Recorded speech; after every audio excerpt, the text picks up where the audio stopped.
Okay, we're live. Hello, everyone, and thanks for joining us today for another open conversation with the Board of Trustees. This meeting today is hosted by the Community Affairs Committee, which is one of the board committees that we have. And we have various goals. One of them is to basically create better channels of communications between the community and between the board and between the Wikimedia Foundation leadership. And we are happy to host these conversations and hear from you and also share what we're doing. So the board is less of a black box, so to speak. And you have a better understanding of what's on our minds and how things are really working behind the scenes. Our call today is going to be 90 minutes, and we'll begin with some updates from the board, and we'll then progress to an open Q&A at the end. Our agenda for today, we usually try to have a structured agenda items that you can all know in advance we're going to discuss. And today we're going to talk about the board elections, the Wikimedia Summit, and some progress that we're making in Wikimedia Commons and as part of our annual planning. But then, as I said, there's going to be an open conversation, and there was a chance for people from the community to send us questions in advance. Some of these pre-sent questions will be answered, but you're also welcome to ask us questions in the chat. And Elena, in a second, will share some more details on how exactly it's going to work. We have today half of the board with us in the room. Trustees will be talking throughout the evening and or day, depending on where you are in the world. And they will introduce themselves as we go. We also have with us in the room many of our staff members that they will also introduce themselves as they speak. The reason why staff members are here as well is that the board is actually working very closely with staff, and they're the experts on many of the things that interest you. So we think it's best for them to introduce more details about some things that they're working on. And so that's how we are going to do this. Lastly, I will say that these meetings are for the community. We are experimenting with the formats and with the way that we're doing it. We think we have a kind of a good understanding of what works, but we're really open to any of your suggestions. So if there are things that are not working for you, if you need translation, we are alternating the times of these meetings. So every meeting is supposed to be in a different time to accommodate different communities, and we are recording. But yes, if there's anything that is missing for you, do let us know. And on that, I'll pass to Elena, who can share more about how this call is going to work. Thanks, Shani. Hi, everybody. Elena Lappin, Lead Movement Communications Specialist from the Foundation based in San Francisco. Nice to see a lot of familiar faces with us here in the Zoom room. Welcome everyone to the call. I will be helping facilitate this session today. So as Shani mentioned, the call is going to be first a series of updates. Each of the updates is going to be followed by a short Q&A in case you have any questions on that particular update. And then we will have about 30 minutes at the end for open Q&A, where you can bring anything you'd like to discuss or ask about. It could be from the agenda. It could be topics that weren't covered in the agenda. We have a number of questions that were sent to us ahead of time for that section.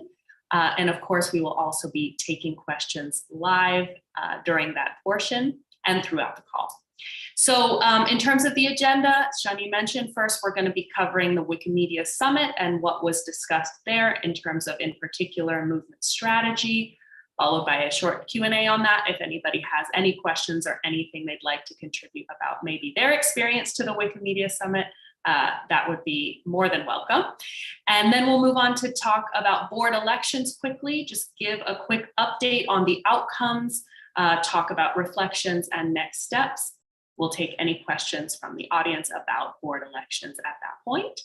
And then we will move to Wikimedia Commons, and the team will give an update on the Commons annual plan priority, and hoping to have a discussion with you all about the work being done on Commons and the future of Commons. So then again, at the end, 30 minutes open Q&A on anything else. Throughout the session, you can ask questions in the YouTube chat if you are watching on YouTube, or here in the Zoom chat if you are with us here in the Zoom room. If you are here in the Zoom room and you want to ask a question live, which we really encourage, we would love to hear from you, please just unmute. You raise your hand in the queue, I'll pass you the mic. You can unmute and ask your question to the group. If there is anything that we don't have time to answer here on the call, we will post those answers on the event meta page after the event. We will also post a summary of the call on the event meta page. This meeting, as always, is being recorded, and it will be available immediately on the same YouTube link that you used to stream the meeting. And then it will be on Commons as soon as we can get it up on Commons as well. Just a reminder, we always do, but want to remind everyone that this conversation is covered by the Friendly Space policy. So trustees are more than happy to respond to any comments or questions you might have that are asked with civility. So please do bring your curiosity and your openness to your fellow movement members to this conversation. And with that, I will pass it back to Shani to get us started on the agenda. Thanks and welcome, everybody. Thanks, Elena. Before I move on to start us off with some celebrations, I forgot to mention that we also have with us today Mike Peel. Mike was recently elected to the board. He hasn't joined us officially yet, but I'm happy to share that he is officially now an advisor to the Community Affairs Committee, so he will be with us until he officially joins the board. So Mike is here as well. And yes, welcome and thank you for being here as well. And I want to begin, as I said, with some celebrations. So just yesterday, Wikidata passed its 100 million items threshold. Congratulations to this global amazing community for this remarkable milestone.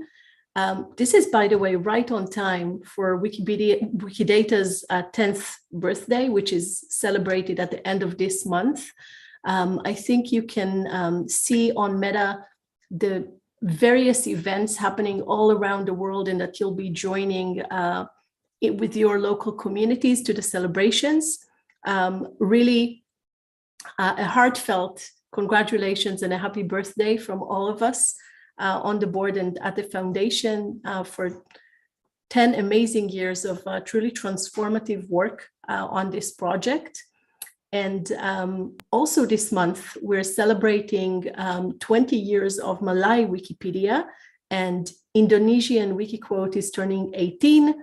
And in general, October is just a month filled with community events, the CE, and there are others, Istanbul, yeah, you can see on, there are so many things happening. For some people, it's the first meeting after years of lockdowns and not traveling for COVID. So congratulations if you're celebrating a birthday, and hopefully you'll be enjoying your time together if you're in one of these meetings.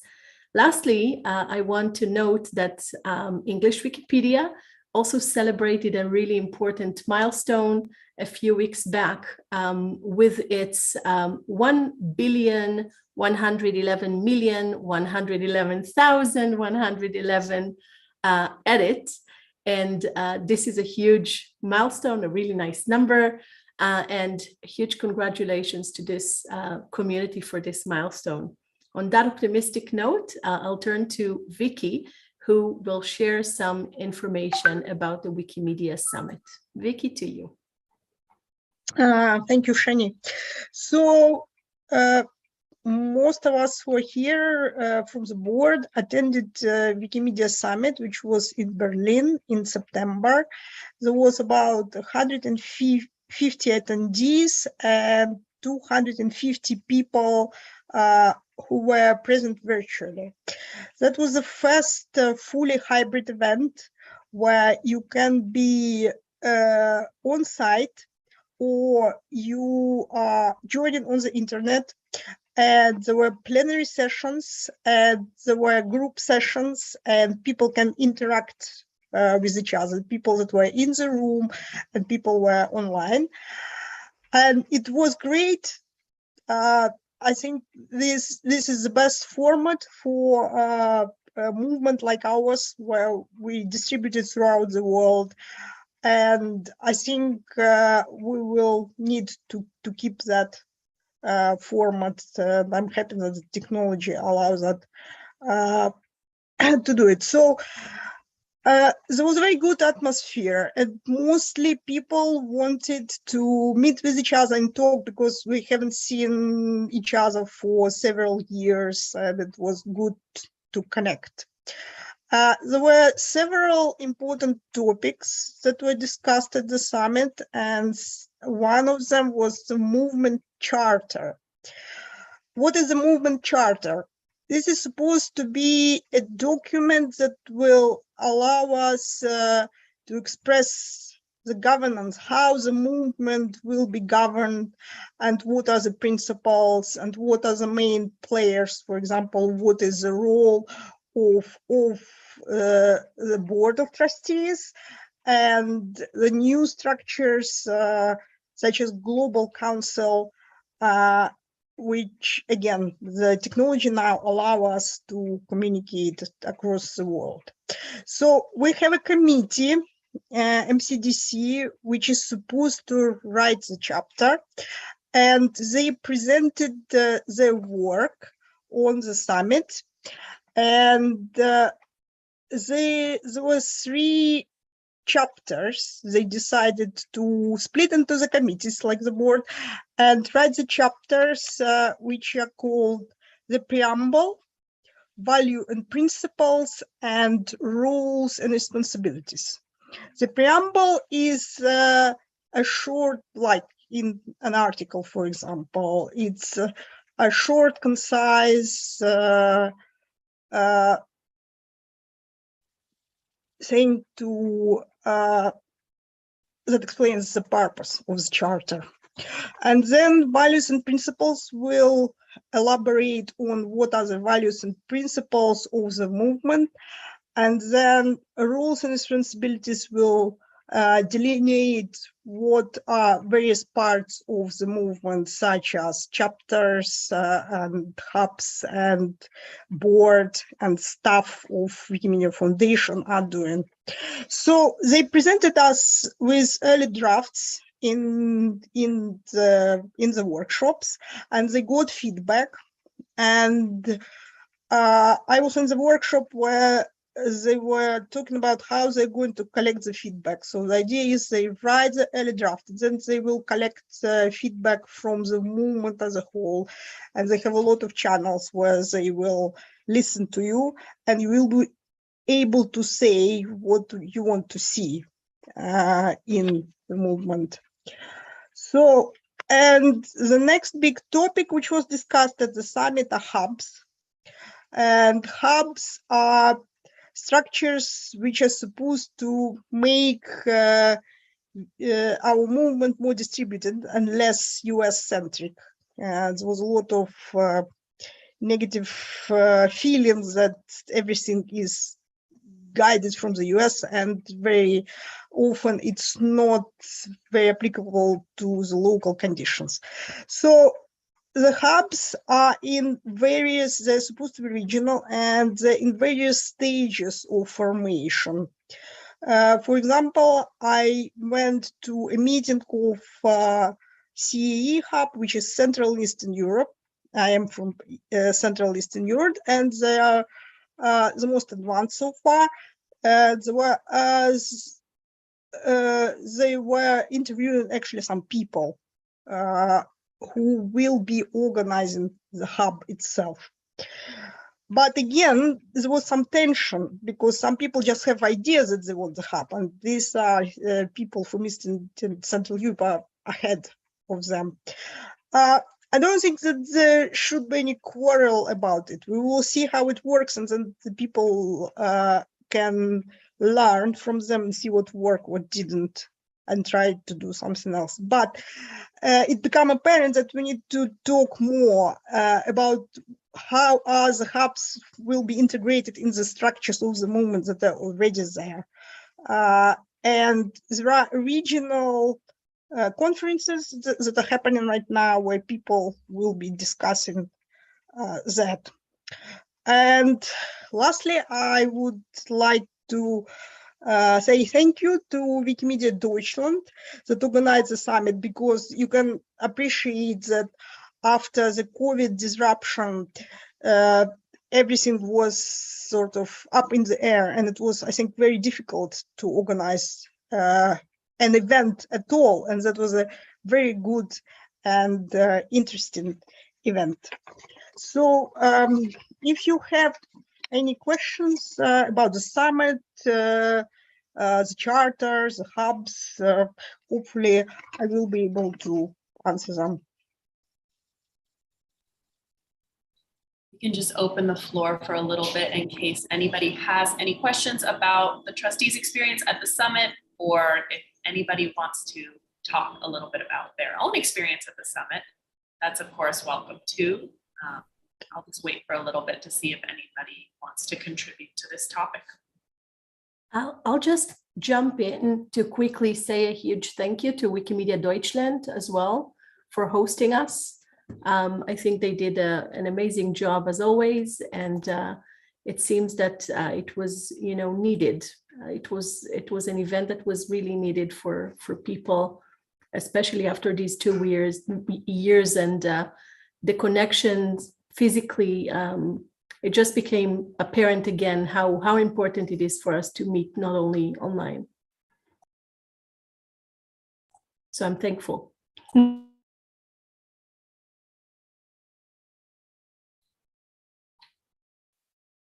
Oh, okay, so people are probably thinking about the questions.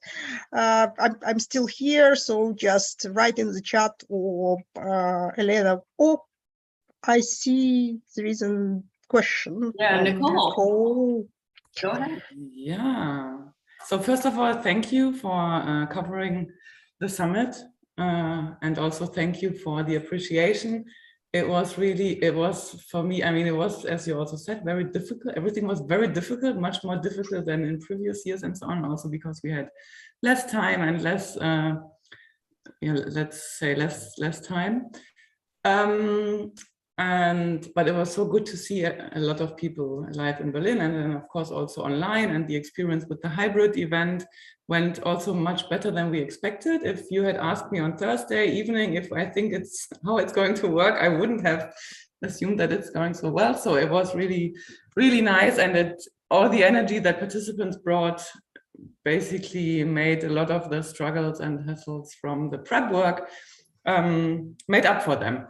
But I have a question to the board, actually, because you talked about the Saturday sessions, like on hubs and also on the charter, and you also mentioned the essential questions that we as a movement and that the MCDC tries to find answers to, and where you as a board will also have to have positions on, like, for example, what does it mean for you if a lot of people are saying, okay, how can we be less US centered, and like in the hubs conversation, for example, and also in the charter is calling for a new government and governance structure to be implemented and so on, and that is also something that needs your brains and thinking and so on, but also at some point your support to establish those new structures, and also to probably become a movement that is less US centered. And then also there was this third session around resources, like how will money be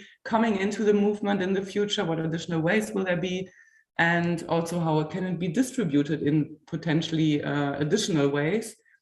And to all these mega huge questions, you will have to also create positions. And I would like to know, what is your plan in engaging with yeah, with these issues that were raised during the summit. Thank you. I think I can jump in, and people can then comment and add more if they want. But Nicole, we're already in a sense involved, right? Right now, the board has 2 liaisons to work with the MCDC, for instance. So it's Natasha, Nat, who's also our board chair, who's not able to be here today for various reasons, but she and I are working with the MCDC and are following the process quite closely. And we're involved in all the, we're following these different discussions happening in various places in the movement regarding hubs, regarding other aspects of, the global council, the needs to change resource allocation, all of that. We look forward to see, first of all, what the community comes up with. Besides the liaisons and the community affairs committee that are already involved, the board governance committee is also following some of these things. And one of our agendas for the coming year would be to have a clear position from the board towards some of these issues. So we are already, in a sense, working on it, but still, I would say, very much in a listening mode.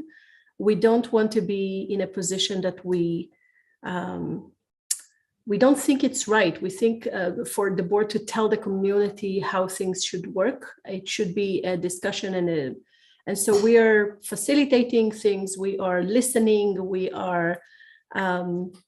Again, I can't stress enough the listening part, but we really want to see where things are going and what the energy in the room in. And we try to bring our perspective because the board does have a unique perspective that usually volunteers don't have, even staff don't have. So we try to bring that to conversations.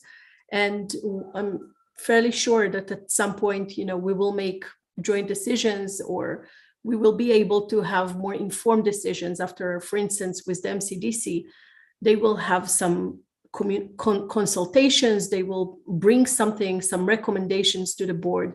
The board will probably discuss it, and then we can make informed decision based on that. But it won't be without hearing out the community and everyone who's working on these topics. So that's the MO in general. That's our approach in general to working with the community and with our staff to better understand, to find ways to make happen things that are necessary. I will note one last thing, and that is we're not afraid in any shape, form, or in any way from hard conversations. It's clear to us that things needs to change. It's essential that it does. The time is ripe for it, and it's needed. The Global Council is a structure that is essentially missing from our movement. So we want to see that happen. We also want to see it happen in a mature way, I would say, right? To make sure that it's happening in a responsible way, that there is accountability, that it's happening right. So we want to, in a sense, facilitate that and make sure it happens in the right way. I hope I answered. I just thought Shani mentioned that Mike Peel was elected, but she didn't mention that she was re-elected. And I think we can congratulate her as well.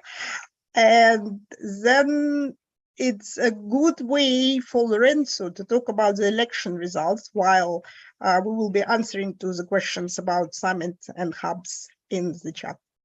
Lorenzo, over to you. Thank you. Yeah, we have recently, a few weeks ago, ended the 2022 elections for the Board of Trustees. This year, with the Board Selection Task Force, we designed a process that is a bit different from previous years. While in the past we had community elections and affiliate elections, this time we had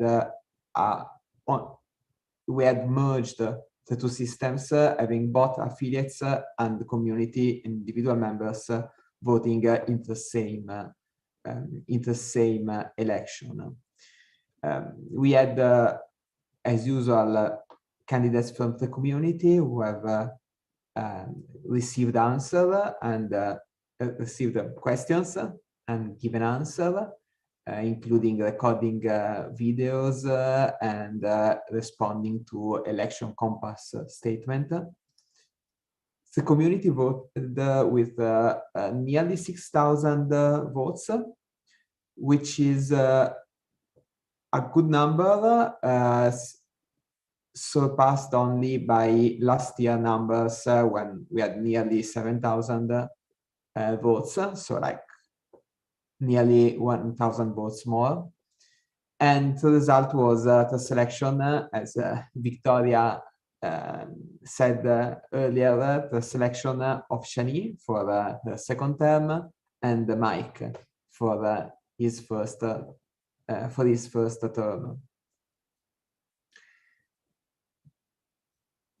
As I said, we had a good number of voters, not as much as last year and not as much as we hoped.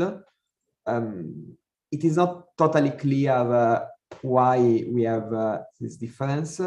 It might be because of differences in the candidates.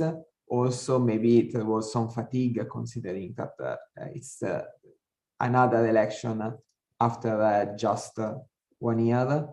In any case, for this and author analysis and a deeper analysis and is undergoing, and the movement strategy and governance team is and will be gathering feedback about the election process. We are also aware that there has been some concerns about this election, especially multiple people found this process too complex and with too many steps. This is something that maybe it's partly also due to the way in which it was presented, but definitely it is true that we had more steps than in the past. This is because we tried to redesign the process to address some of the problem that we saw. But we will take this feedback and try to get a better process for the next time, which will be in 2 years, in 2024.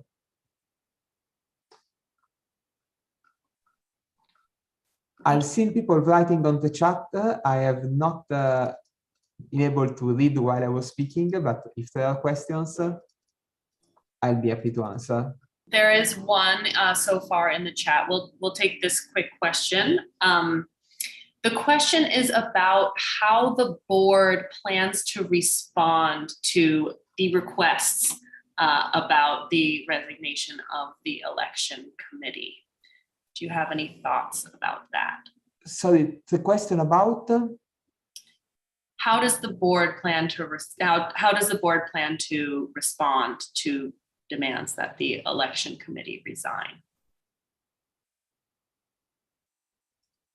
Okay. It has been asked that for the resignation of the election committee, and how does the board answer? Well, if the election committee wants to resign, it's up to them and not up to us. We don't resign people, and we do not believe that we are not asking the election committee to resign, definitely. We are planning in the next few weeks a discussion with the election committee, including a joint meeting between the board election task force and the election committee to discuss not the past, but how to better organize the elections and the election committee itself in the future, and especially how to what should be the different responsibilities of the board, especially the governance committee, the election committee, and the staff, in order to make sure that responsibilities are clear, there are no overlaps. It's clear who is responsible for what parts of the election, and we have more clarity going forward. Thanks, Lorenzo. Vicky, did you want to add on to that question? Yes, it's a general trend that when somebody has an opinion, they think that this is general opinion. Yes, there are voices that the election committee should resign completely and immediately, but there are other people and other voices, and I see in the chat is that it says that it's the board that puts the election committee and the staff in an impossible position to do their job. So here we have somebody who thinks that the board should do something, probably resign en masse. But we can see that the election is not working, and we're taking steps. There are numerous reasons, and we're taking steps to remedy it. Lorenzo said about our meeting with the election committee, where we'll try to come with a plan. And Mariana, who is Wikimedia Foundation CEO, is involved in that because the staff is involved in that. And I am a member of the election task force of the board. That's why I'm talking about it. And I think the problem is not in each group on its own, election committee, election task force, and the staff, but interactions between them, which are patchy. And we hope that by the next election in 2024, we'll be able to improve that. Shani? Yeah, I just want to note that I think everyone agrees that the process has not been perfect, that there are issues. Some of them we are unable to, it seems like from the outside that we're unable to fix some things for multiple rounds of the elections, but there has been efforts to try to address the needs. From my very limited perspective on this round, because I was on the other side running as a candidate, but it seems to me that most of the issues stem from not really well-defined roles and responsibilities for each of the different groups involved in the elections, and that would be the board liaisons, or like the board people who are dealing with the elections and who are liaising with the election committee itself, and staff also supporting the election. So these three different groups, there seems to be sometimes unclear roles and responsibilities. And I do believe that the meeting that we will have in November with the election committee, which will bring together for the first time in the history of our movement, I believe, these three groups to work together on these issues, will help us move forward. Why to believe us? Well, because, that's all we can do. We can strive to be better when we don't succeed. And the fact that we failed in the past shouldn't say anything about our success in the future.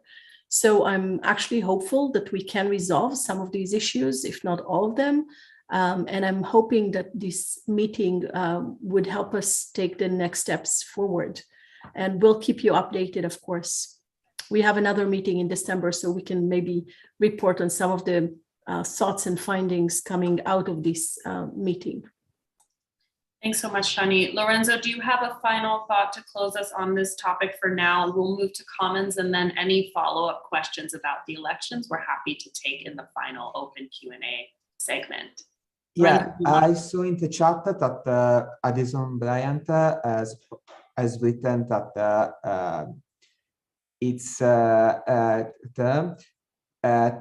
the election committee and staff are in a position where neither of them can succeed, and there is some Trustees. I mean, we have, as a board, we have discussed the situation, and we have seen that there has been some problems in interaction and the responsibilities of the different groups, as pointed out also by Shani and Victoria, and the board is acting on this. We know that it is our responsibility to make sure that they have a clear mandate and they can,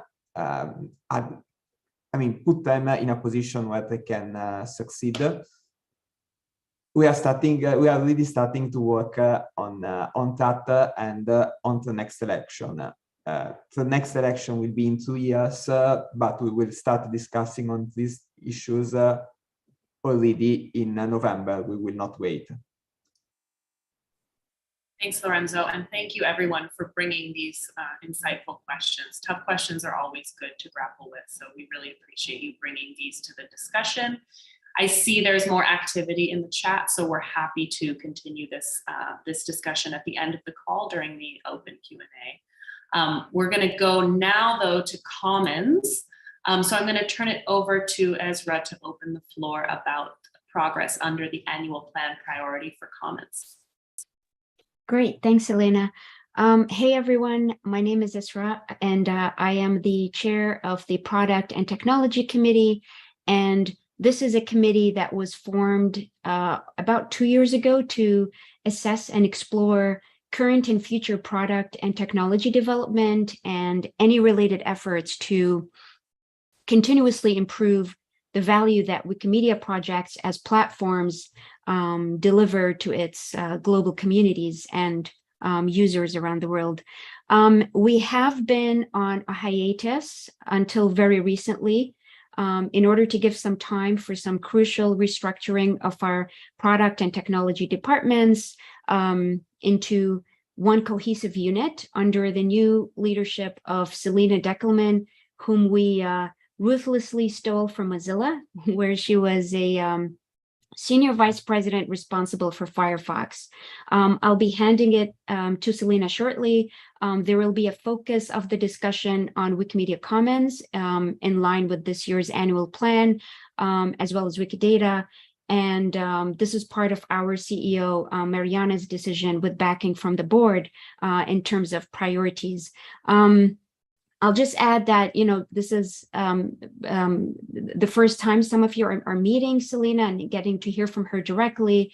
We're very lucky to work with someone with Selena's insights, experience, expertise, and the committee is thrilled to be supporting her onboarding process, of which this call is also a part of, since Selena's always made it very clear that, she's eager to listen and brought in her perspective on a range of relevant issues and feedback. So Selena, I'll hand it over to you for a perhaps a more detailed introduction of yourself and your experience with the foundation thus far, as well as your role here at the foundation. And after that, Fiona, it would be wonderful for you to also provide an introduction before resuming discussions. So Selena, over to you. Thank you so much, Ezra. I'm really excited to be with you all here today. So my name is Selena Deckelman. As Ezra said, I am the Chief Product and Technology Officer for the Wikimedia Foundation. I joined the foundation in August, and I am currently still onboarding into this new role. Most recently, I spent just under 10 years working at Mozilla, primarily on the Firefox browser. And I've spent about 20 years volunteering for free and open source communities, for example, like PostgreSQL.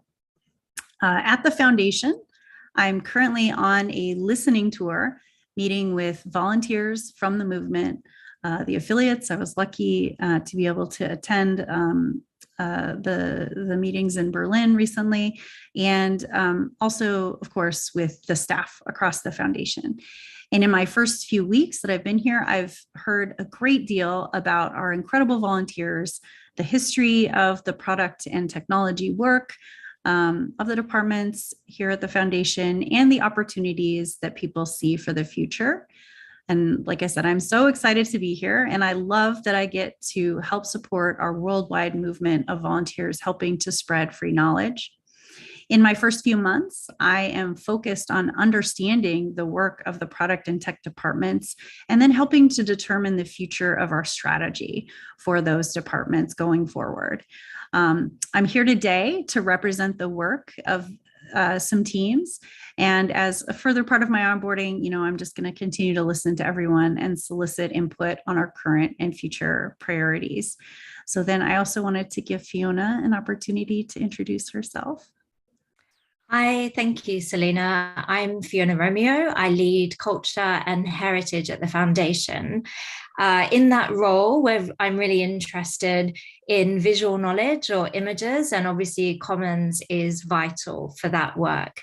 So as Ezra said, under this year's annual plan, which kicked off in July, the foundation prioritized deepening our commitment to knowledge as a service.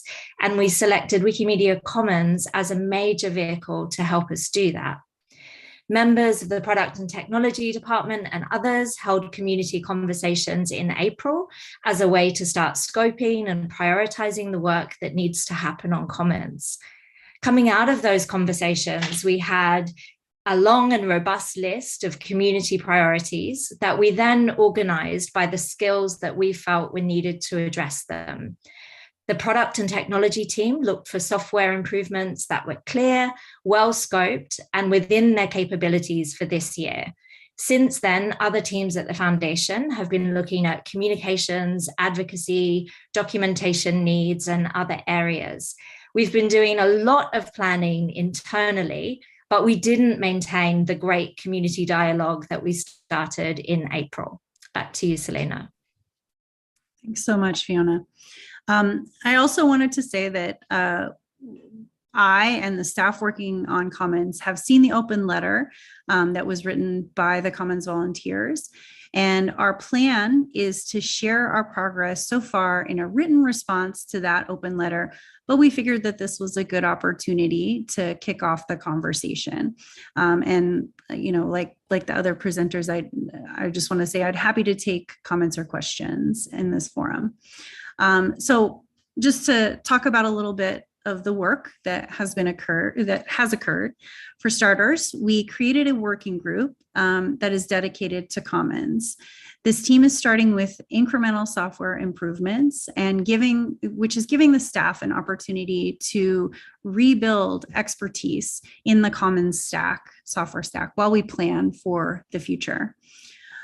Working on Commons requires more creativity and work than the foundation itself could or should manage alone. So we're prioritizing developments that enable volunteers and partners to contribute to revitalization.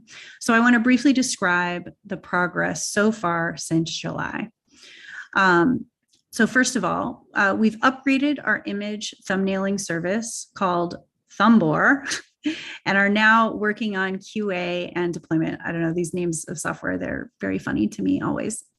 So Thumbor, I get to say it a bunch of times, Thumbor was highlighted in our annual planning calls as mission critical and reported to have serious maintenance issues. An up-to-date Thumbor will be much easier for volunteers to help enhance and improve, as well as the staff, of course. We funded OpenRefine to help a Commons extension support batch uploading and editing of media files on Commons with structured data.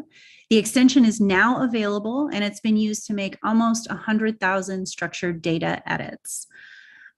Next up, OpenRefine will deliver some Train the Trainer workshops and a course on WikiLearn.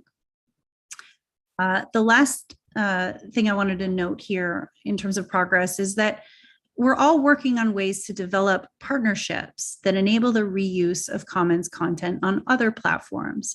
And in September, Commons images were made available from the GeoSTB Smart TV in the form of they're visible in screensavers. And so this is meaning that about 3 million people using these devices in India are seeing images from Commons, which I thought was pretty cool. We've also heard that the development of structured data should continue and deepen. That was a quote. The product team is fixing critical bugs and supporting adoption of greater use of structured data. About 91% of files on Commons now have some structured data associated with them. And a new volunteer developed tool called View It. It uses structured data to show related images for Wikipedia articles so that they can be inserted, which is great. Many have raised concerns about the Wikimedia Commons query service requiring authentication. The search team is conducting experiments to provide access to these services in a way that aligns with all of our open values. And in the meantime, they publish documentation on using WCQS with OAuth. And they've resolved some persistent errors that have been reported by the community. Looking ahead, we want to collaborate with the community through regular co-working sessions. And the first two topics that we're considering are, first is improving discovery and maintenance of community maintained tools and gadgets. We've heard that the community wants to clean up, sort, prioritize, and better describe the gadgets, which sounds really great. We should all do that together. So can we leverage Tool Hub to document the essential tools for Commons and understand how well they are maintained? The second topic is that we want volunteers to curate content on the Commons homepage and on the social channels in order to surface the best images and the vibrant campaigns that the community organizes around.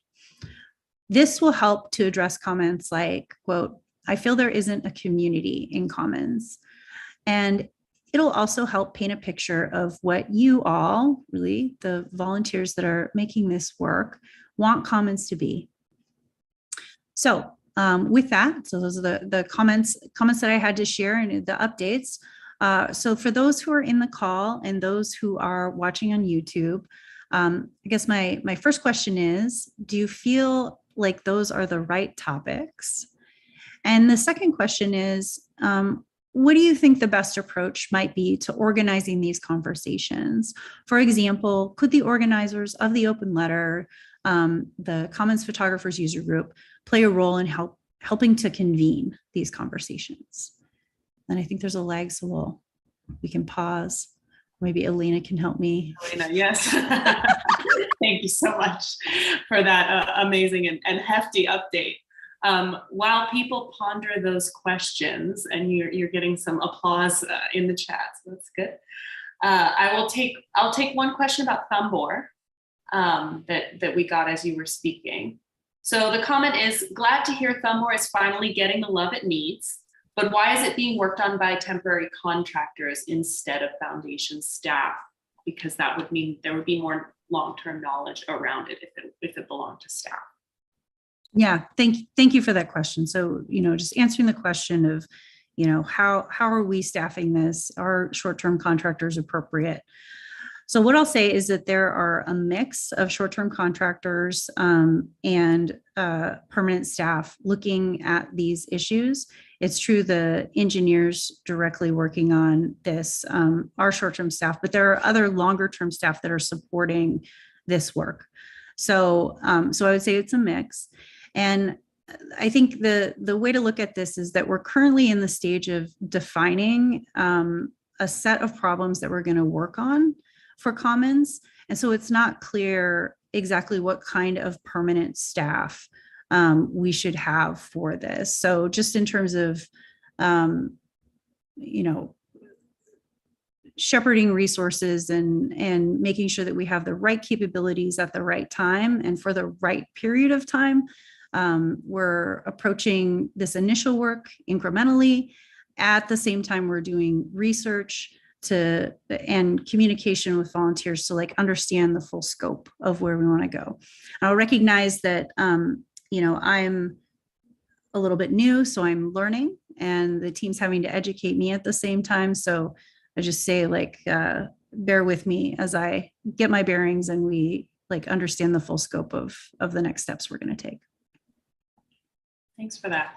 So we do have a comment in the chat that I'd like to echo, that, you know, this might not be work that's based on just improving some tools, that we need a full vision for Commons for the future. So you've talked about how we're starting out incrementally and given some updates on what has been happening. How do we get from here to there? How do we build out the future vision as we're doing this work? Yeah, that's a great question also. Thank you so much.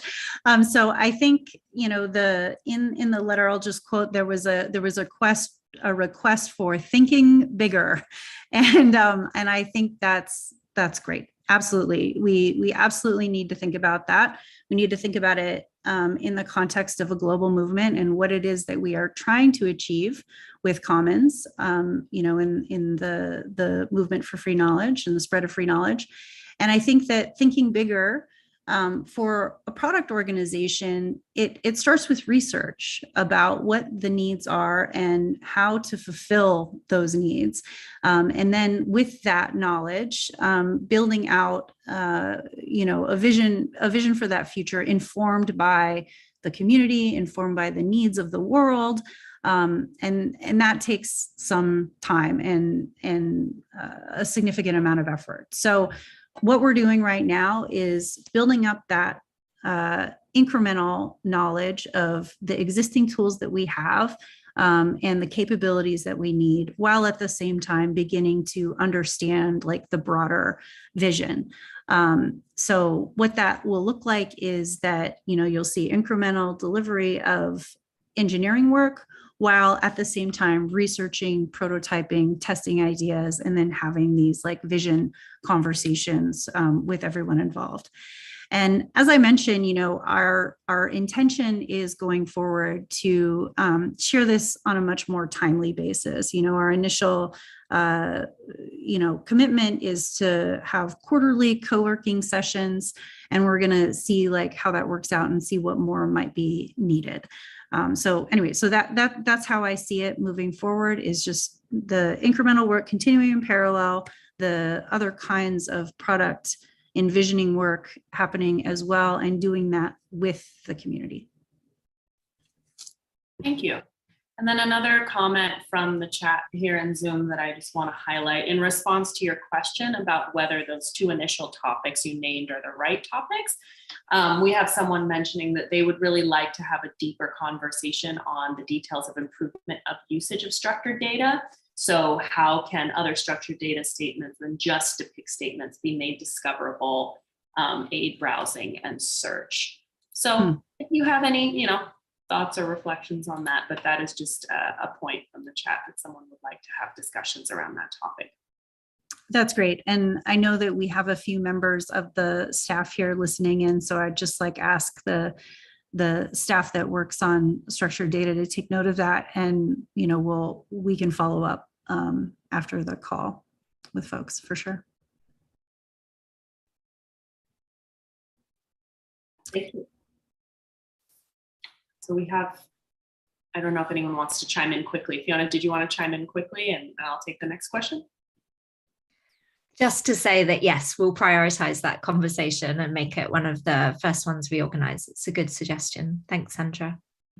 Awesome. Great. So now we have a question from the YouTube chat about the longer term future of Commons. For you, Selena, where do you see Commons in 5 or 10 years vis-a-vis the wider world of multimedia platforms? Can and should it compete with platforms like Instagram, TikTok, and other more mainstream platforms? After 2 months in the job, we fully expect you to answer this question. I mean, like, I'll just say, like, I think this is like an awesome question also. I'll just say, I love all of these questions. So I don't, you know, I don't have a perfect answer for you right now. So I'll just like admit that. I'll say that, you know, I think to a certain extent, it depends on our ambition.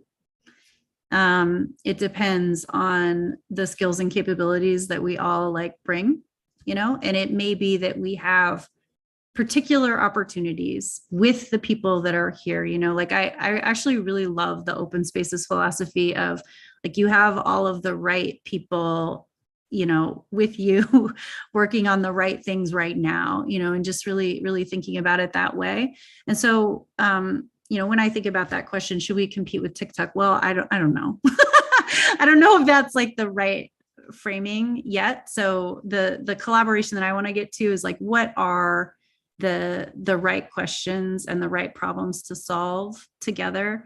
Maybe it is that, maybe we've got all the right skills in the room to, you know, in the broad movement, if I refer to the entire movement as the room, maybe that's the right thing to tackle, but there might be something else. So I think as we're looking into the future, I think let's look at what the world needs from us and pair that with the skills and the expertise and the desires that we have here right now. And, you know, that I think will lead us to a good problem statement and a set of solutions that make sense for us all. Thanks, Shani. Did you want to add something to that? Yeah, just two really quick notes for context, I think, for people who may not know. But Selena is, as she said, is our new technology and product, the chief community and product officer. This is a unique thing for us, at least in the past few years. We used to have two different departments, the product department and the technology department. And under Selena, for the first time in years, she has a huge task, right, of trying to converge them and work in a different way. And so she has it's a monumental thing, really, that she needs to do, and she can't do it in like 2 months. So it's going to take her, from a board perspective, right? We don't expect her to have all the answers right away. She's still, you know, learning. She's still learning and she's still getting into everything, and she has a lot that will have to happen internally at the foundation to make sure that these once to the different departments that, by the way, are huge, right? It's like 2/3 of our employees are in these departments. So she's in charge on many people, and the restructuring of that and making sure that it's the work is as efficient as it could be. It's going to be a process, right? It's not going to happen in a day. And in parallel, she needs to kind of address the needs that are happening right now and our strategic goals. And we think she's doing great so far. So fingers crossed for that. I'll just note the second thing, and that was just for context for people to understand, you know, what you got into, right? Suddenly needing to unite two departments that hasn't really worked together, and all that comes from that, and making sure that we internally work more efficiently. The second note that I wanted to make was video, because I see Marshall here in the chat as well. Hi, Marshall. And going back to the summit, you know, one of the things that we kept hearing time and time again during the summit was a desire for us tackling videos. We don't know, as Selena said, how exactly, but we are, you know, I think we all want the same thing. We want to give a good service to our communities. We want to make sure that we remain relevant. The way to go about it is still unclear, but together, you know, we're all in this together, and we'll find a way to figure it out. Maybe Marshall wants to say something more about videos. I don't know if he's here. Not to put you on the spot, Marshall, just. Marshall, you can say hi, but I don't think we. Hello, yeah, I don't have anything to add, just because we're talking at a high level, but thank you. Yeah, and thank you so much, honey. I really appreciate the kind words. So we have a quick question here about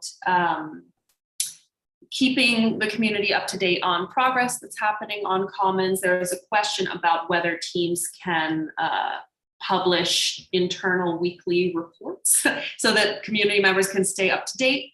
But maybe if the team could talk more broadly about what the plan is for updating people going forward on all of this great work that's happening on Commons and making sure that community members are involved.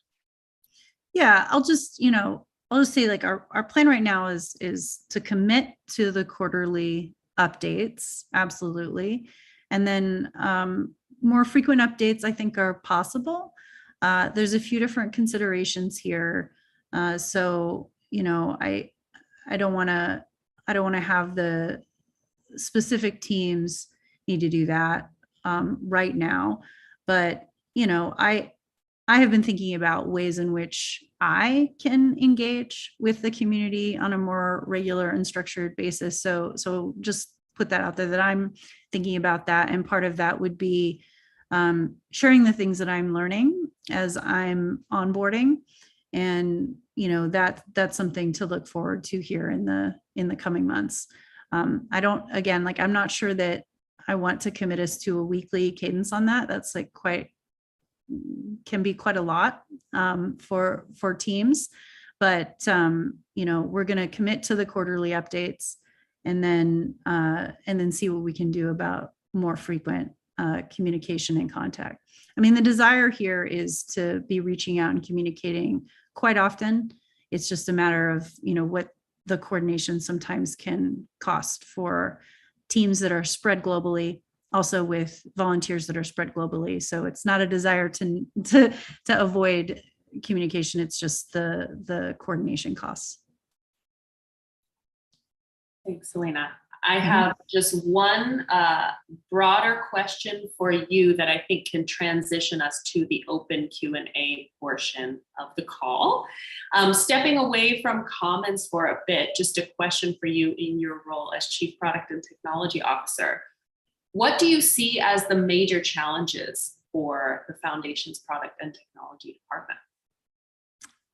Yeah, great question. Let's just give me a softball as my transition. But I love it. Let's see who can ask the hardest question today. So I will say, first of all, like, I see so many amazing opportunities in the team coming from the fact that the people who are attracted to work here are incredibly skilled, extremely experienced, and they come here because of the mission of the organization, which is to spread free knowledge and to feel like they are contributing to something that makes the world profoundly better. That's amazing. And I think the challenge that we face is that, it's not a uniform movement. So it's not always obvious, exactly the next right step. And so I think from a product and technology standpoint, forming just one strategy that addresses an incredibly varied, incredibly diverse, movement whose goals are in some ways just, you might think of them as impossible.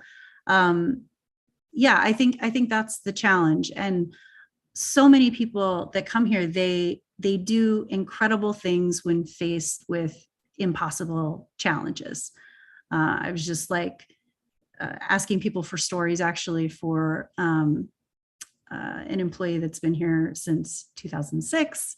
And so the stories that they told me about what that person was doing while, getting their master's degree, rack mounting servers, dealing with doubling of, traffic, month over month, and delivering newspapers on the weekend.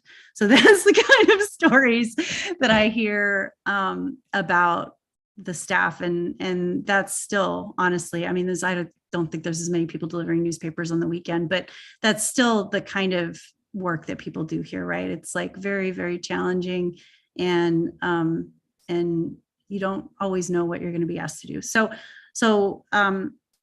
anyway, I think that's what is exciting about getting to work here is that we keep identifying nearly impossible things to do. And I love to work on really hard, almost impossible problems. And I'm in company with that. So in kind of narrowing the focus, that's, I feel like, what my initial challenge is to say, okay, here's this huge problem that we're trying to tackle in the spread of free knowledge throughout the entire world. And we have these two broad goals of, increasing our commitment and investment in knowledge as a service, and also in ensuring we're committed to knowledge equity.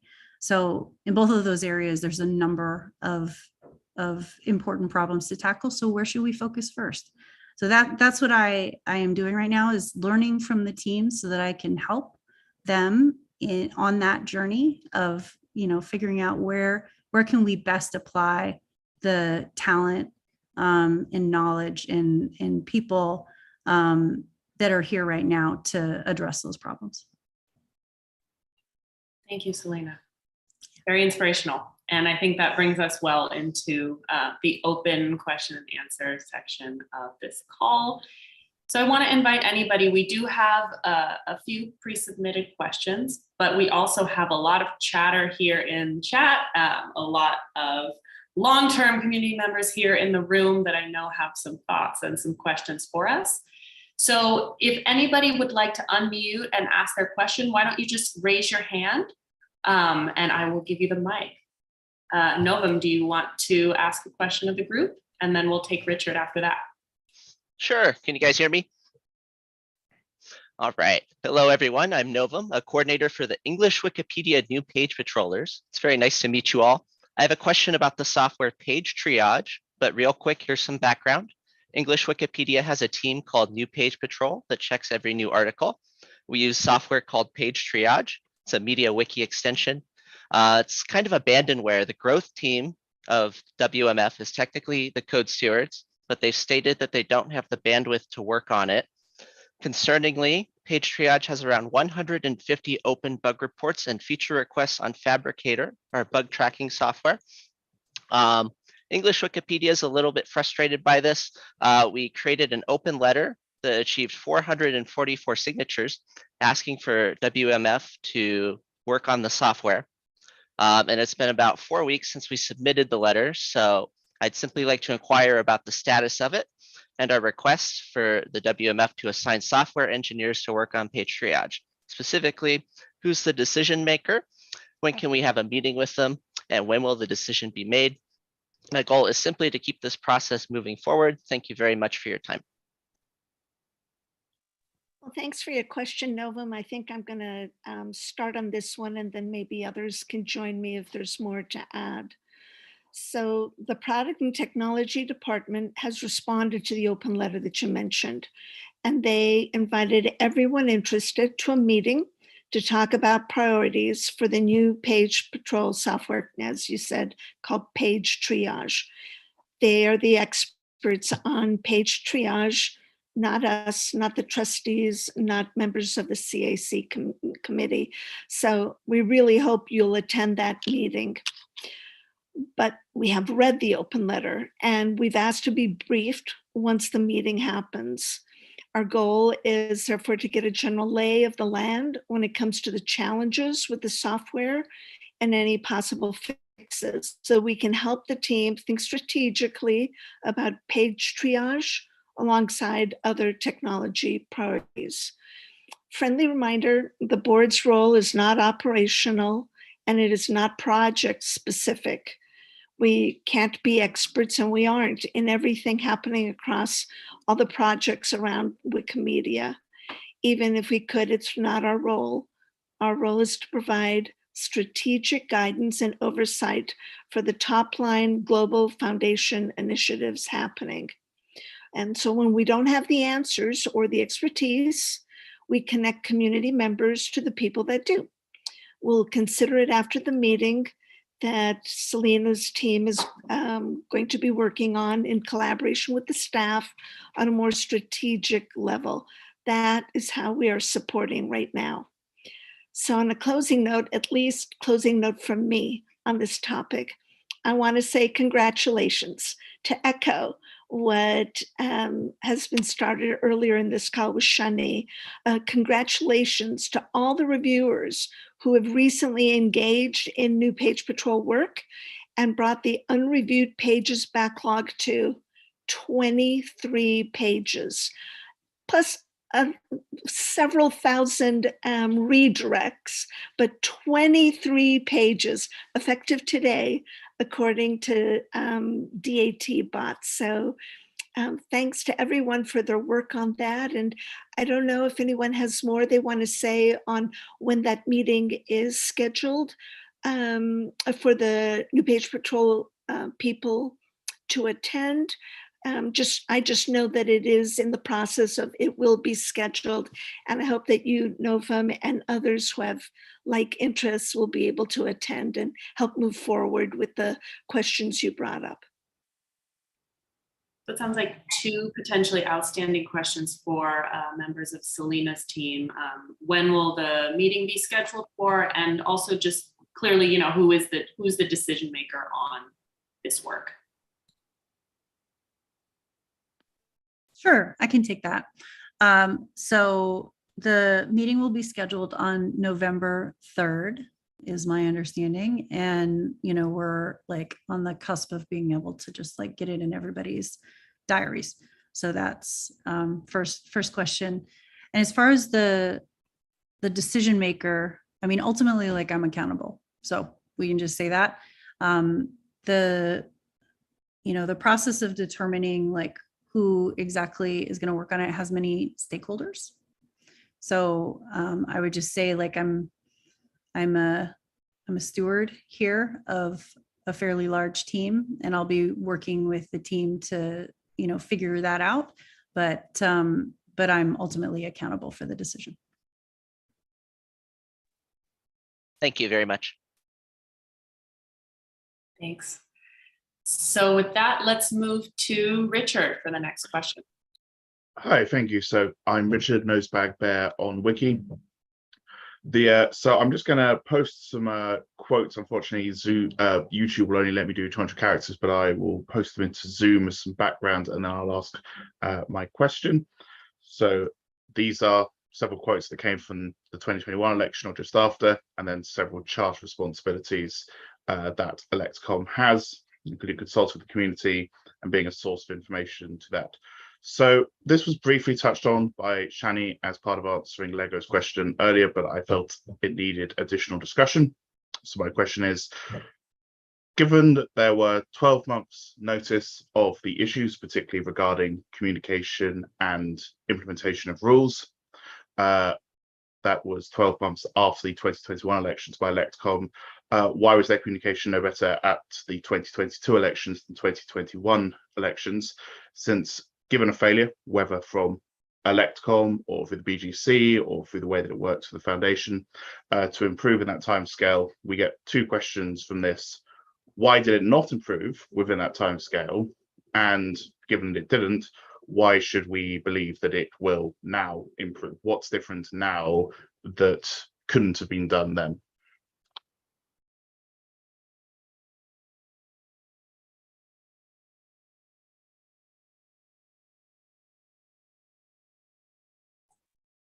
Lorenzo, do you want to take this?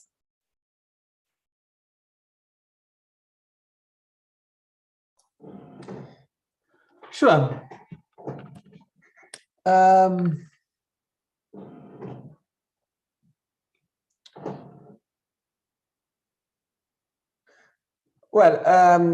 I've been to the elections last year. I was elected in 2021, so I'm aware that there has been issues at the time, and I'm also aware that they have not been completely resolved this time. I don't have a clear answer to give to you on why they were not solved in the past. It's I mean, the past retrospective I cannot say much.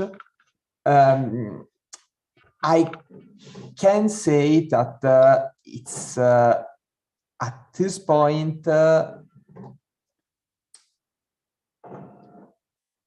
we have a reason to believe. I have reason to believe that we can address the problem and have a better elections into year and have better make sure that all the party involved will be work more effectively because we are working, we are starting a work on it. We are planning to have a meeting in November with all the parties that were involved in the organization of the election. So the board selection task force that is the committee of the board that designed the process, the election committee, which is the advisory committee that from the community that works on this, and the staff of the Wikimedia Foundation works on the election. We will meet for 2 days. We will discuss the different roles and responsibilities. Not much what problems we had in the past, but mostly how do we want to design the work of these bodies in the future. So I'm confident that we can improve. Thanks, Lorenzo. Let's take Vicky and then Shani on this topic.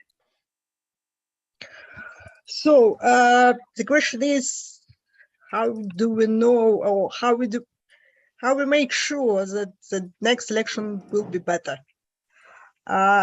It's a bit of a personal topic for me because Lorenzo and I, we were elected in 2021, and we saw that the process was not ideal, and we were determined to improve it. But we saw it from the side, from the side of the candidates. Mike says in the chat that he saw that side as well, and he's not happy with it. Now we saw it from the other side, so to speak, like in the theater, you were in the audience, and now you're actually moving the decorations and you're playing on the scene. And now I think we have a better understanding. The election task force has a better understanding why the process does not work. And now we have ideas how to improve it.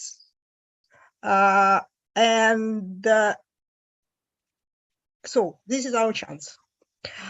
And the best way to try something is to try on ourselves. The next elections will be in 2024.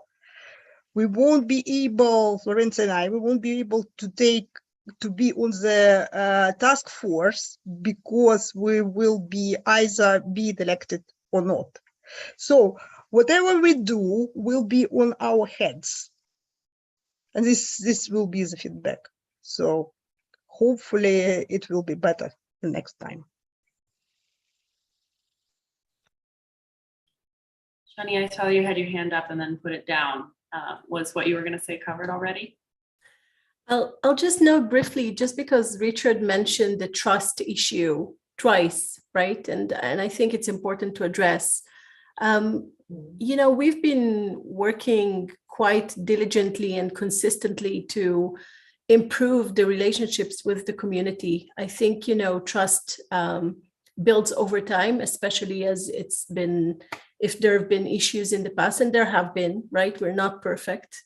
And so in the sense of addressing the elephants in the room, which was a theme in Berlin during our meeting, I think, you know, I just want to recognize that we're all here for the same goal, right? We all want the same thing. We all want a thriving movement. We want to achieve our strategic goals. and most of us are volunteers, including the board. We're all doing our best, and we will be, I mean, it's possible that when we try new things, it might not work, which has been kind of, some people see it as failure. I usually don't like the terminology of failure. I usually think even if something doesn't succeed the way we wanted, we can learn from it and improve for the next one. So it's a matter of attitude from where I stand. So I'm just wanting to encourage all of us to kind of think about what unites us rather than us versus them attitude that I don't think is constructive or helping us, or the attitude of, hey, why should we trust the board? Well, first of all, you elected us. We come from the community. So you, in a sense, as I said before to Adele, you need to trust that we're doing our very best to serve this movement. And we really do. All of us are really dedicated people who want to see the movement progress to a better place. Yes, there are issues. Yes, we don't always succeed. And yes, sometimes things don't work the way we want. But we have to be also acknowledging, be with facing forward and working to improve that. That's all we can do, always, right? No one can tell you anything else. So I want the spirit to be that of, yes, there have been issues. We are making an effort right now in November to actually meet for the first time. And we're really hoping that that can be a game changer. You have been in June for the first MCDC meeting, the physical one, when we met, and you know how that changed dynamics and helped the MCDC do a better work. So we are really hopeful that we can progress from that place, and we will keep experimenting, and sometimes we will fail. And, you know, we want to know that we have your back and that it's okay to fail, as long as we are doing it in an accountable way, and sharing why, and sharing thoughts, and sharing what we're going to change next. It should be okay to make mistakes. That includes staff as well, not only the board and everyone in the movement. None of us is perfect. We're all in maybe a giant experiment that is it is unparalleled in terms of what humanity ever did. There is no manual to what we do. So trust and good faith, and assuming good faith needs to be and are part of, like, an essential part of what we do. And I think without it, if we lose it, like, what are we all doing here, honestly? So that's my personal approach to your question. Sorry if it was too long. I'll stop here because there are a few more things in line, and I want people to get some answers to things that they want. So Elena, back to you. Thank you for that, Shani. Yeah, so we've got another pre-submitted question in queue that I just want to make sure we get to before we wrap the meeting. So this question is about the foundation's fundraising banners, and they're wondering, what is the foundation's response to criticisms about the fundraising banners and the fact that foundation funds are being used to support other organizations? Rosie, do you want to open us? Yeah, on that one? Thanks, Elena. That's a good question. Some of the criticisms that we, the trustees, have been hearing lately about the approach to fundraising have actually been based on misconceptions about the foundation and why it fundraises each year. Lisa Seitz-Gruel, who's on this call, is our Chief Advancement Officer, and she's the expert in this area. So I'd like to hand it off to her to cover some points. Lisa, hand it to you. Thank you, Rosie. Hi, I'm Lisa Gruel. I'm the Chief Advancement Officer at the Wikimedia Foundation. I welcome the question and want to just, I think most of the crux of what I'm hearing in a lot of the debates is around whether or not the foundation needs the money. That's kind of at the heart of it, and whether or not there's urgency in having having donations, right? Having people donate. So I guess I just want to start there and address that, which is not, you know, the purview of the advancement department per se, but of the whole foundation. I mean, what I've heard today, right, and what I continually hear when we are creating the budget is that there's a lot of needs, right? There's needs, you know, I've heard about, you know, needs for new software for page patrollers, about, you know, tons of investment needed in commons, and you know, even perhaps changes in the election software. That's just in this conversation. The scope of what we do, of what the Wikimedia Foundation does, I think is not always obvious to everybody. You know, we run a top 10 website, and we do it at a fraction of the cost of most organizations. We have, you know, 18 billion visits per month. This is supported by 2 main data centers, but also, you know, 4 caching centers around the world, 32 internet posting connections, all of which have really grown over the last 10, you know, decade that I've been here. I remember when, you know, you would go to parts in Asia, places in Asia, and the load time for Wikipedia would be, you know, just appalling, right? And it's improved significantly. So that infrastructure that you probably wouldn't know about if you weren't trying to access Wikipedia in other parts of the world is really a big investment. And then the other thing that I've seen over my tenure here that's just significantly changed is just the security threats. Now, you know, I remember when it used to be a guy on security in you know, in the tech team, and now there's an entire team, and even they are stretched responding to the security threats that are you know, that the website faces.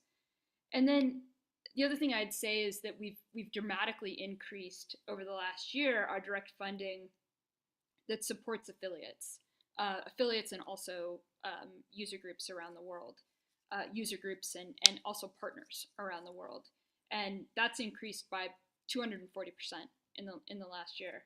And we've tried to direct a lot of that support to growth in you know, parts of the world that honestly our movement has been underinvesting in for way too long, right? Africa, ESEA, other regions where it's really been inequitable. We've made some significant progress in making that more equitable, but we still have a long ways to go in getting that support more equitable in those regions of the world.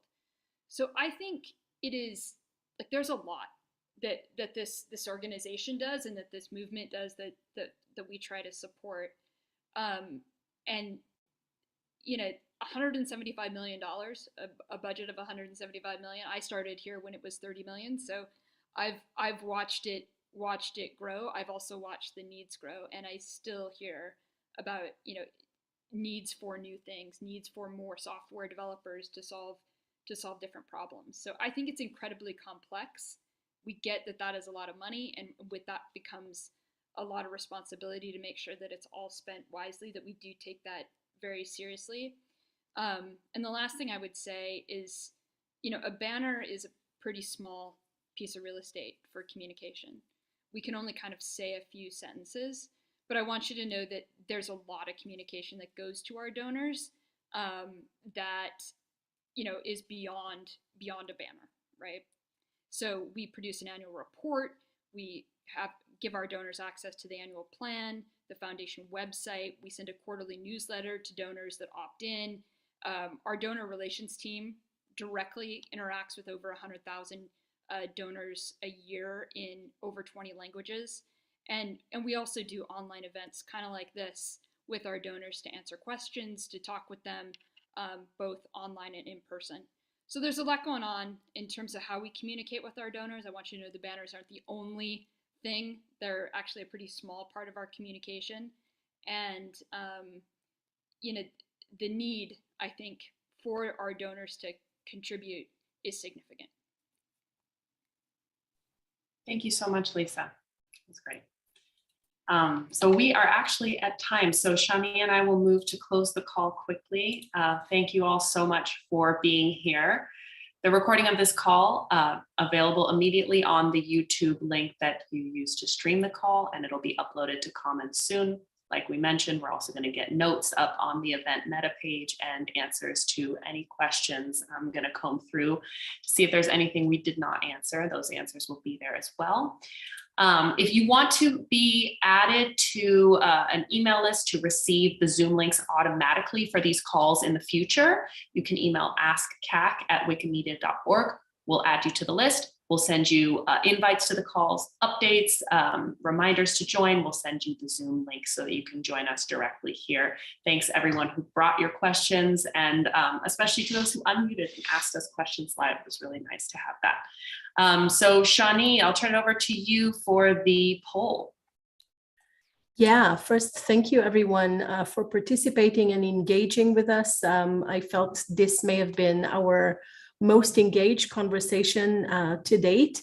Because we're at time, I'll be very brief, but we're posting now a poll into the chat. As always, your feedback is important to us. These calls are for you. Please take a moment to respond to the poll so we know if we are doing a good enough job. And you're always welcome to, again, write us to the Ask CAC at wikimedia.org if you have any needs that you feel are not met through these meetings, and if you have questions for us all throughout the year. And please take the poll. We'll give it a second, a few seconds, and we'll see the results for it. And we'll continue to see you. Our next meeting is going to be in December, fairly early on this time because of some of the holidays in the US and other places in the world. And so you'll, as always, we'll send you an email and update Meta with all the details, and we hope to see you again. Until that time, please take care of yourselves and stay safe, everyone. And congratulations to all those who celebrate this month.